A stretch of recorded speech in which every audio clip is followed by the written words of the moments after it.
Hello po sa inyong lahat mga ka-crypto. Ako po si Pinoy Crypto Trader at sa video na ito ay atin pong pag-uusapan ang tungkol sa bagong laro na Sonic X.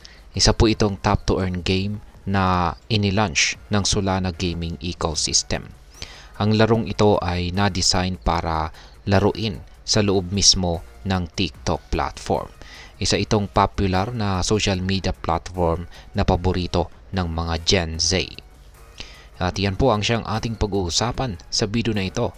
Pero bago po tayo magpatuloy, ay nais ko lamang po munang bigyang linaw ang aking disclaimer kung saan ang nilalaman po ng video na ito ay hindi po ito isang financial advice. For education and information purposes lamang po ang layunin nito.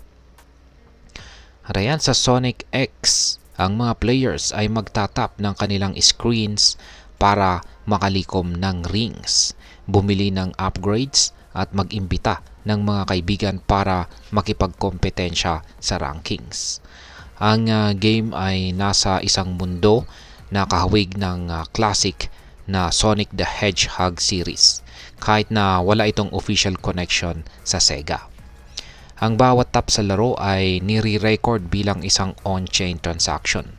Katulad ito ng Tickle to Earn game na nakapagtala ng napakaraming transactions sa isang araw.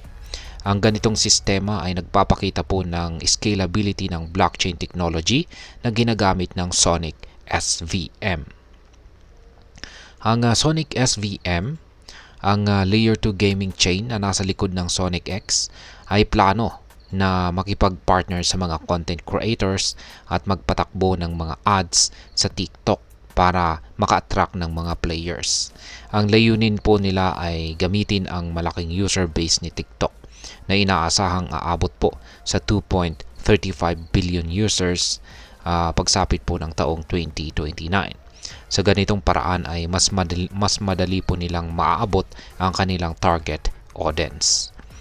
Ang mga players ay naiinganyo sa top to earn games dahil po sa posibilidad na ang kanilang in-game progress ay mag-translate sa token rewards. Bagaman ang Sonic X ay may hint or palatandaan ng future Sonic token. Hindi ito opisyal na ina-advertise upang maiwasan ang mga regulatory issues at sumunod sa TikTok advertising restrictions. Ang Notcoin, ang pioneer ng Telegram top to earn movement, ay matagumpay po nilang inilaunch ang NOT token sa The Open Network na umabot sa market cap na halos $3 billion.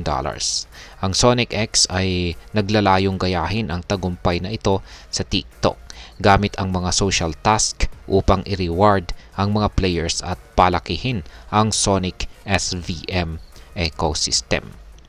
Ang Sonic X sa TikTok ay dinisenyo bilang isang growth strategy para sa mas malawak na Sonic SVM gaming ecosystem. Sa bawat in-game click na nire-record on-chain, ito ay maaaring magsilbing advertisement para sa scalability ng Sonic SVM, lalo na kung makakakuha ito ng malaking audience. Kaya yan, ang Sonic X ay isa po itong innovative approach sa gaming landscape. Sa pamamagitan ng paggamit ng TikTok, ang Sonic SVM ay meron po siyang potensyal na makukuha ng malaking user base at ipakita ang kakayahan ng kanilang blockchain technology. Kaya kung ikaw ay interesado sa mga top to earn games, ang Sonic X ay isa po ito sa mga magandang subukan.